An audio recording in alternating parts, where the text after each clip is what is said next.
How our minds work has remained one of the universe's greatest unsolved mysteries. But that hasn't stopped anyone from trying to figure it out. From Freudian theories claiming you're attracted to your mother, all the way to lobotomies and more, we've tried a variety of ways to understand ourselves, and not all of them have been successful. Some of them have been downright tortuous. I want to start this episode by saying I am very pro-therapy and mental health services. I've utilized therapy at times in my life where I've needed to gain back control over my thoughts, and I've really benefited from it. But with my dark curiosity, I couldn't help but wonder if there were times where therapy had gone off the deep end, where the person who was being entrusted to make sense of someone's mind took it too far. And I cannot believe what I found. I'm going to tell you 2 stories today. 2 stories of women who were promised help for their conditions, but were instead held captive within a broken system. The first is about a young girl who was being used as a guinea pig in an experiment without her knowledge. And the second is of a woman who was trapped against her will after her husband had her committed. And as always, listener discretion is advised. It's that feeling when the energy in the room shifts, when the air gets sucked out of a moment, and everything starts to feel wrong. It's the instinct between fight or flight, when your brain is trying to make sense of what it's seeing. It's when your heart starts pounding. Welcome to Heart Starts Pounding, a podcast of horrors, hauntings, and mysteries. I'm your host, Kaelyn Moore. This is a community of people who love to follow their dark curiosity wherever it leads them. If you'd like to dive deeper into the community, you can follow the show on TikTok and Instagram at Heart Starts Pounding, and you can support the show on Patreon, where you'll have access to some bonus episodes. Before we dive in today, I have some exciting announcements. So next week, we're going to be doing the first ever Heart Starts Pounding merch drop. The sale will start on the Heart Starts Pounding site at 7 p.m. Pacific on Wednesday, right as the episode airs. And it's going to end on Sunday, October 1st. I wanted this drop to be special, so I'm working with a merch provider who's worked with some of the top musicians and artists to make sure that everything is just right. Inventory will be limited, so make sure you grab yours while you can. And Patreon members will receive a special discount.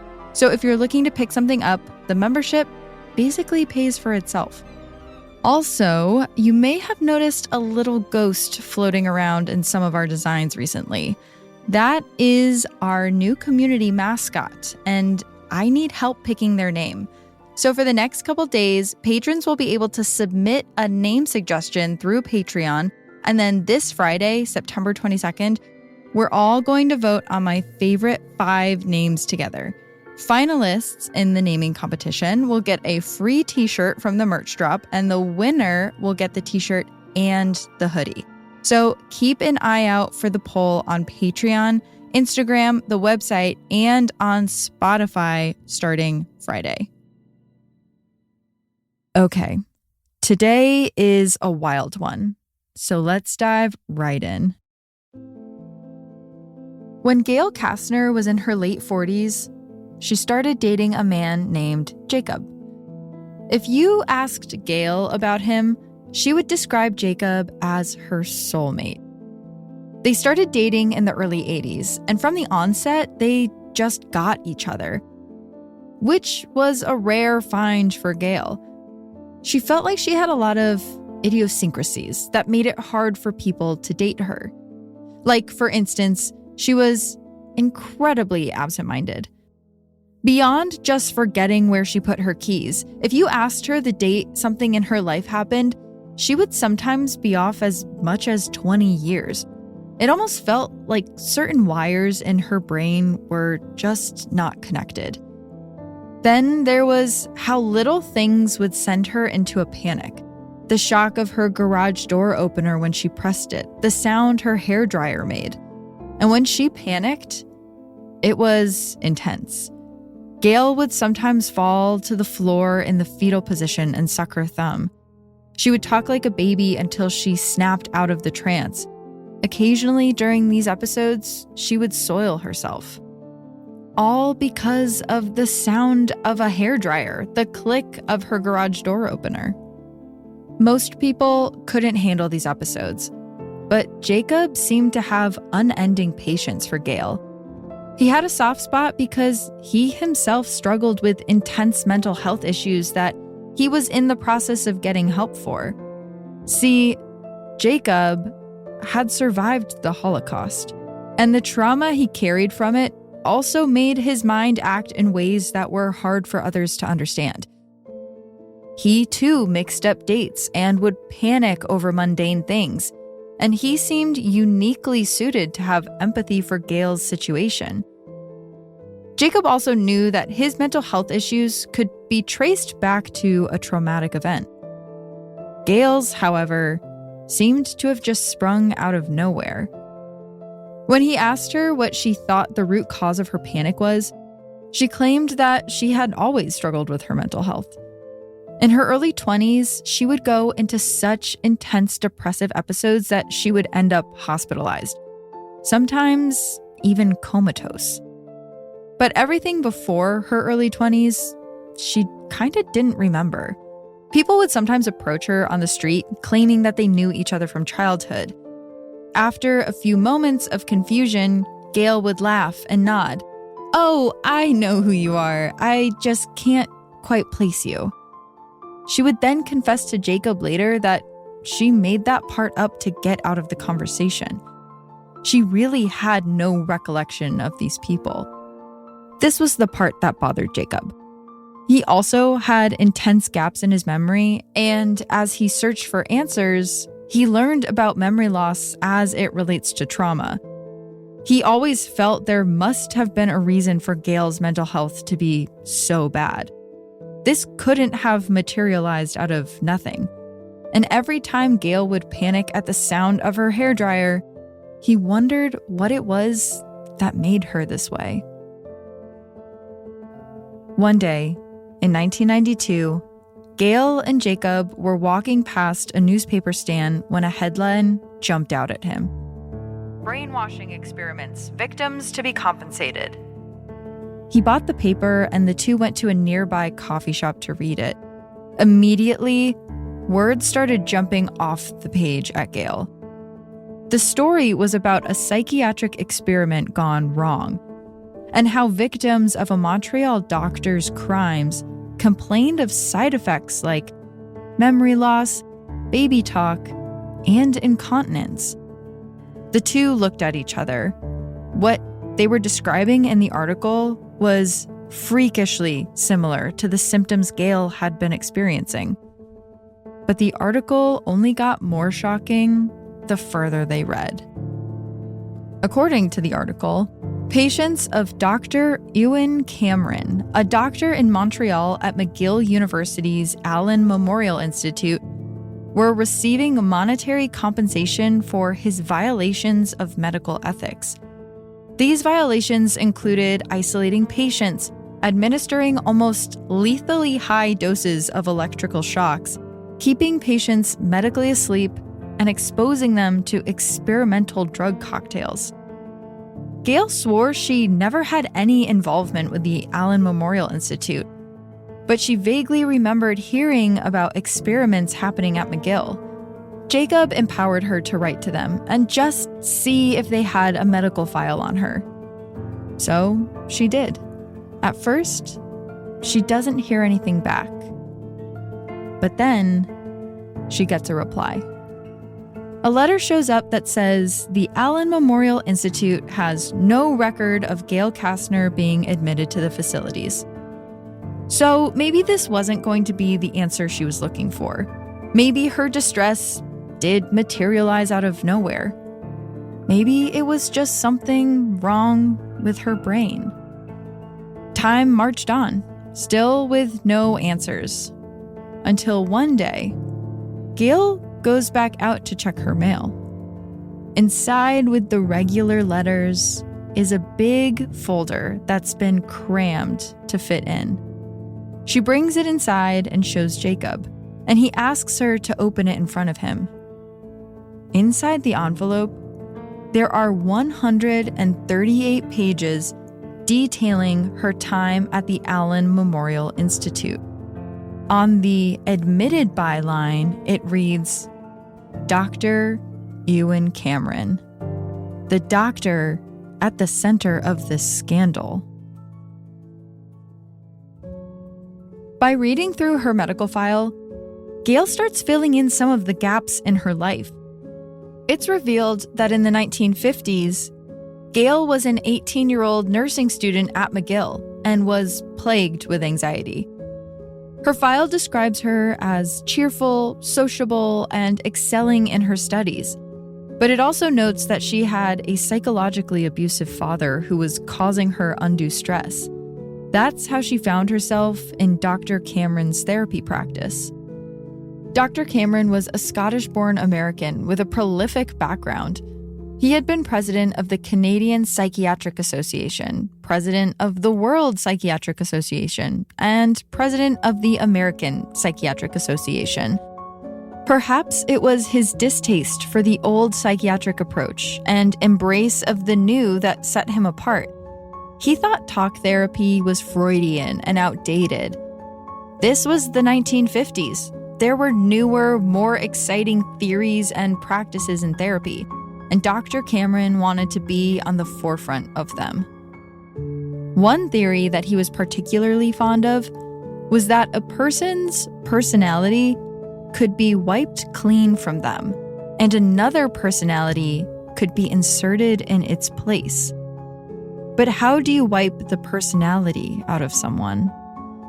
Well, in a paper he published in 1960, Cameron said he believed there were, quote, two major factors that allowed us to maintain a time and space image. The forces are, 1, our continued sensory input, and 2, our memory. Basically, sensory input tells us where we are, memory tells us who we are, and the two combined give us a sense of self. First, he experimented with how to get rid of sensory input. He had gotten a large sum of grant money to convert the horse stables behind the school into sensory deprivation boxes. What those were soundproof rooms that were filled with white noise. The subjects, who were usually students that were offered $20 to take part in a mysterious study, would put on dark goggles and the lights would be turned off. They also had cardboard tubing put on their hands and arms, which, quote, prevented him from touching his body, thus interfering with his self-image. The subjects were kept in the boxes for weeks. One person even endured isolation for 35 days. They were not told the length of this study beforehand, as consent forms at the time waived subjects of just about all of their rights. The next issue Dr. Cameron had to overcome was memory. He noticed that another popular psychiatric tool at the time, electric shock therapy, caused amnesia and memory loss in patients. So he bought a Page Russell machine, a standard electroshock machine at the time. The psychiatrist who invented the machine recommended each patient get a total of 24 shocks. But Dr. Cameron was administering up to 360 shocks per patient, 15 times the maximum dosage. Quote, "There is not only a loss of the space-time image, but a loss of all feeling that it should be present," he wrote in a 1962 paper. Quote, "During this state, the patient may show a variety of other phenomena, such as loss of a second language or all knowledge of his marital status. In more advanced forms, he may be unable to walk without support to feed himself, and he may show double incontinence. All aspects of his memorial function are severely disturbed." Patients who received the intense amount of shocks regressed to childhood behavior, which Cameron believed was necessary. He wanted to take them back to a time before their mental illness materialized.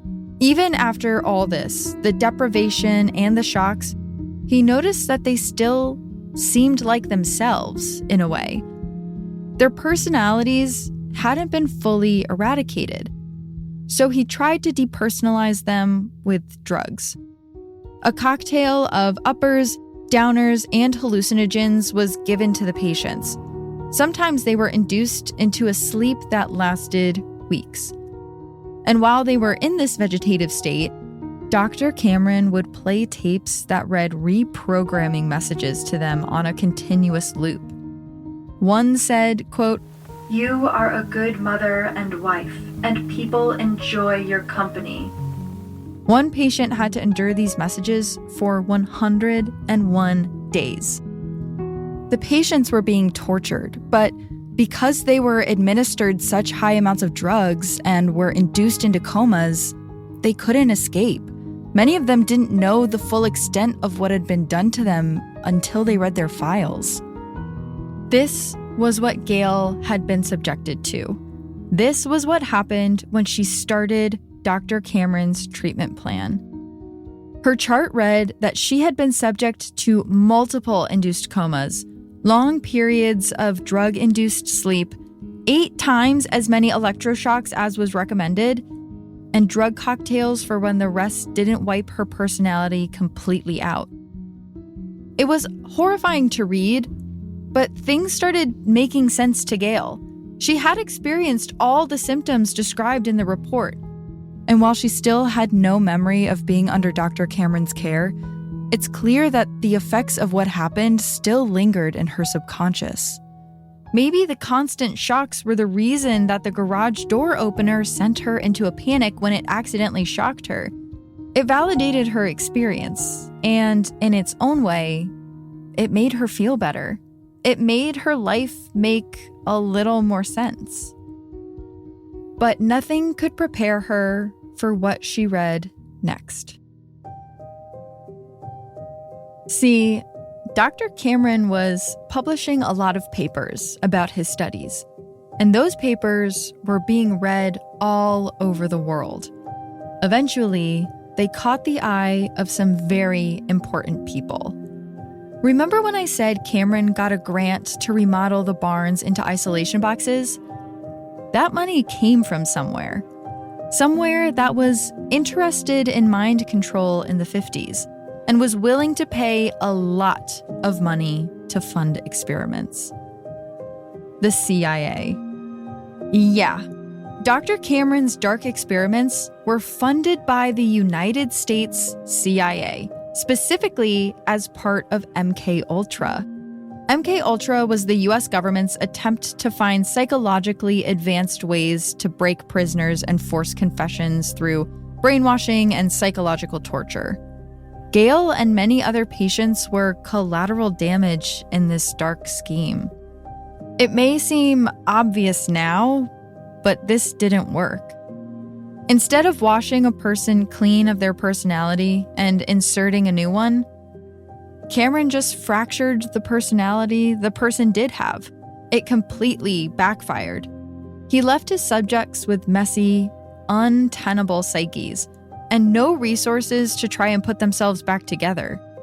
More than half of the patients he saw were unable to hold down full-time jobs after leaving his care.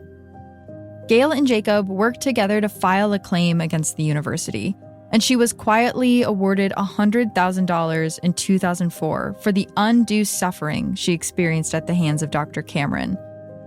77 other patients received payouts, but at the time Gail was awarded, there were 253 claims that had been rejected. Gail passed away in 2009, but the crimes committed against her will not be forgotten. And hopefully, by uncovering them, we can make sure they never happen again. More after the break. Our next story is a tale of another woman who was given a false promise of help and instead was betrayed by the medical system. This is the story of Elizabeth Packard. In June of 1860, Elizabeth's husband, Theophilus Packard, took an axe and tried to break into her room through a window. He was coming to have her committed to an asylum. That morning, when Elizabeth awoke, she exited her room to see her husband and 3 hulking, angry men behind him beelining towards her room. She had a feeling she knew what they wanted. Theophilus had been telling people around town that he thought she was crazy, and now they were coming for her. She quickly locked her door and jumped back into bed, but that didn't stop the men. The next thing she knew, an axe was bursting through her window at the behest of her husband. And hastily, the men dragged her from her home to deposit her at the Illinois State Asylum and Hospital for the Insane. Yes, shockingly, the man attempting to reach his wife via axe was not considered the mentally ill one. At least not by the standards at the time. As Elizabeth was riding in the back of a carriage towards the hospital, she reflected on why exactly she was in this situation. Why she was being committed against her will. It started, she imagined, at the beginning of her marriage to Theophilus. Though there was quite the age gap, she was 22 and he 37, the two seemed well suited for each other. They were both Calvinists, also known as Reformed Protestants, had both struggled with their faith and questioned their beliefs, and had both attempted to go into seminary. But over time, Elizabeth's questioning of her faith pulled her farther away from Calvinism, while Theophilus doubled down on his faith. She was interested in new ideas being shared at the time. The women's movement, abolition, progressive Christianity, even seances and mediums. One night, during a seance, she swore her late mother came to her with a warning. "Prepare for persecution," she told Elizabeth in a candlelit room. How right she would be. Theophilus didn't appreciate his young bride's new perspective. He had started to work for the church, and patrons would come in asking about his wife's new ideas. Some had even started visiting her private Bible study, a group he was shocked to learn had swelled to 40 devoted listeners. At a time where women didn't have many opportunities to lead groups, Elizabeth was proving to be a captivating leader. She was charismatic and eccentric. She would talk fast and jump from subject to subject. Her ideas were wild and new, but she had a way of commanding a crowd that was now a threat to her husband's parish. The more of his followers that her group stole, the more he resented her. And one night, he figured out a way to silence her forever. See, Theophilus knew that Elizabeth had a secret, and he knew that he could use that secret to his advantage. He knew that years ago, when Elizabeth was just 19 years old, she suffered from something doctors described as brain fever. Again, with the Victorian diagnoses that don't tell us anything.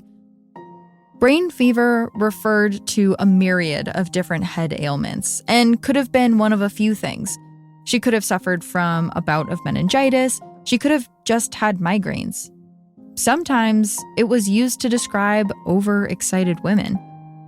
And Elizabeth was a passionate woman who could talk your ear off about any of her wild ideas.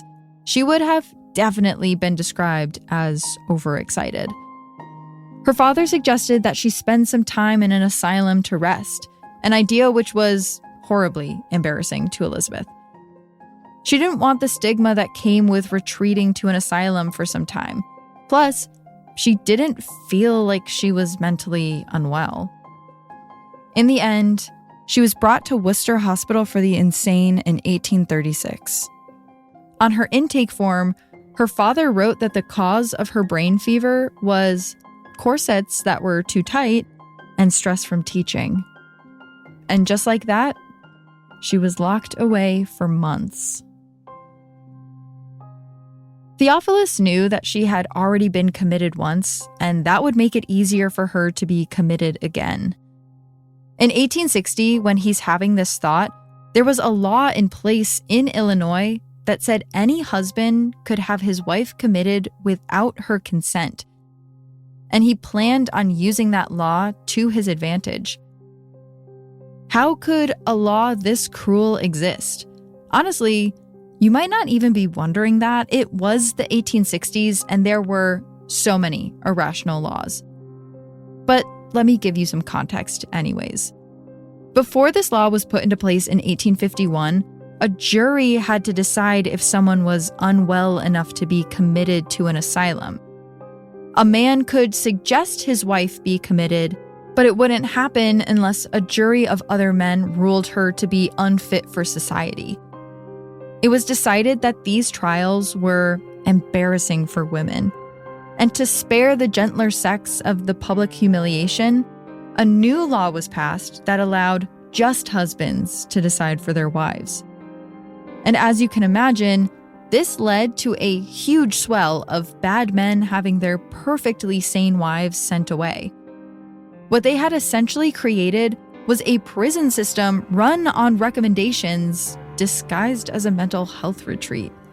But for Theophilus to have Elizabeth sent away, he first needed 2 doctor's notes claiming she wasn't sane. So he went on a campaign across town to get others to back him up on his accusations against his wife. This was not hard. Traditional Calvinists thought Elizabeth's ideas were dangerous, and they were happy to declare her insane. In June of 1860, her husband and 3 other men took an axe to her window and dragged her away. She was brought to the Illinois State Asylum and Hospital for the Insane. This time on the intake form, it was written that she suffered from, quote, excessive application of body and mind. Her husband felt she was applying herself too much and needed a long, long rest. And a long rest she would get. For the first 4 months, Elizabeth was kept in a nicer room on a higher floor. And she felt that this was indicative she wasn't crazy, and the doctors knew it. Why else would they be treating her so kindly? But in secret, the doctor watching over her, Dr. McFarland, was writing home to her husband saying otherwise. He was telling Theophilus that Elizabeth had lost all maternal and marital instincts. This was a huge insult at the time. If she didn't have those 2 things, she was useless to society. So it was decided that Elizabeth would be moved to a lower, much rougher floor. On the day it was decided Elizabeth would be moved, she actually thought she was going to be released. She was put in front of an appeals board with her bags nearly packed, excited to go home and see her children. But the solemn faces of the board said otherwise. Instead, she was put in the wing of the hospital with women who had severe conditions. The patients were horribly neglected. There was human waste everywhere, and many women were bony and frail from being underfed. It became clear to Elizabeth that this system devised to rehabilitate was only going to destroy her. Now, she was done playing nice. She knew that behaving and sitting quietly was not going to get her released, so she started making a bit more noise. When family members of patients in her ward arrived, Elizabeth would pull them aside and tell them how horrible their loved ones were being treated. She became an advocate for those unable to speak up for themselves. She started writing a book about her experience and sending letters home to her children to explain what was happening. One of her sons would visit her often. He knew she was being treated unfairly, and he was trying to get her freed. But still, Theophilus continued to rule that she was unfit for her duties as a wife. So in the asylum, she stayed. In September of 1892, 2 years after she had been committed, She had another meeting with the appeals board for potential release. But Elizabeth had realized something. If she were to be released, she would have nothing. She'd have no community or family. There was no way Theophilus would let her see her children. She had no money to start a new life because at this time, all money a woman made was automatically given to her husband. And she felt like she still had a lot of work to do inside the asylum. So she asked to not be released. The board gladly obliged. Elizabeth would stay inside the asylum until 1864, almost 4 years after she was involuntarily committed. When she was finally released, Theophilus begged the board to keep her committed, and when they refused, he moved himself and their children away. A court granted him full custody as they were his property. But this story, unlike Gail's, has a somewhat happy ending. Elizabeth dedicated the rest of her life to passing laws for the rights of women and the mentally ill. She went on to publish a book of her writings inside the asylum, which showcased the cruelty and inhumane conditions she faced. She lobbied for women to own their own money and have parental rights over their children. And most importantly, she lobbied to end the law allowing husbands to have their wives committed against their will. In 1867, years after the law was originally passed, it was unanimously voted to eradicate it. Men could no longer have their wives committed at their will. It was a huge victory for women in Illinois. Women now had a right to trial if it was suggested they should be committed, allowing them to prove their sanity. The law worked retroactively as well, meaning any woman who had previously been committed at the behest of her husband could now be released upon a trial. This granted freedom to thousands of women. As for Elizabeth, well, in 1869, she helped pass a law that gave women equal rights as their husbands to property and the custody of their children. After this law was passed, Theophilus waived his parental rights and sent the children back to live with their mother in Chicago. She passed away at the age of 80 after a life of political activism and reform. The stories of Elizabeth and Gail will not be forgotten. We still have a long way to go when it comes to treating mental health conditions, and I wanted to use this episode to show how far we've come in the past 150 years. A broken system will break the people inside, and we share these stories to remember those who were abandoned by these systems. Also, as a reminder to always advocate for yourselves when seeking help. The history of mental health treatment is dark, but hopefully we can at least learn from it. I'm going to share more of these stories with you in the future, so make sure you tune in for more dark mental health treatment episodes. As for now, this has been Heart Starts Pounding, written and produced by me, Kaelyn Moore. Sound design and mix by Peachtree Sound. There has been a huge influx of patrons, and I'm so thankful for all of you, but I don't want to miss anyone's name in the weekly episodes. So patrons will now be thanked in the monthly newsletter. Special thanks to Travis Dunlap, Grayson Jernigan, the team at WME, and Ben Jaffe. Have a heart-pounding story or a case request? Check out heartstartspounding.com. Until next time, stay curious. Woo! Woo!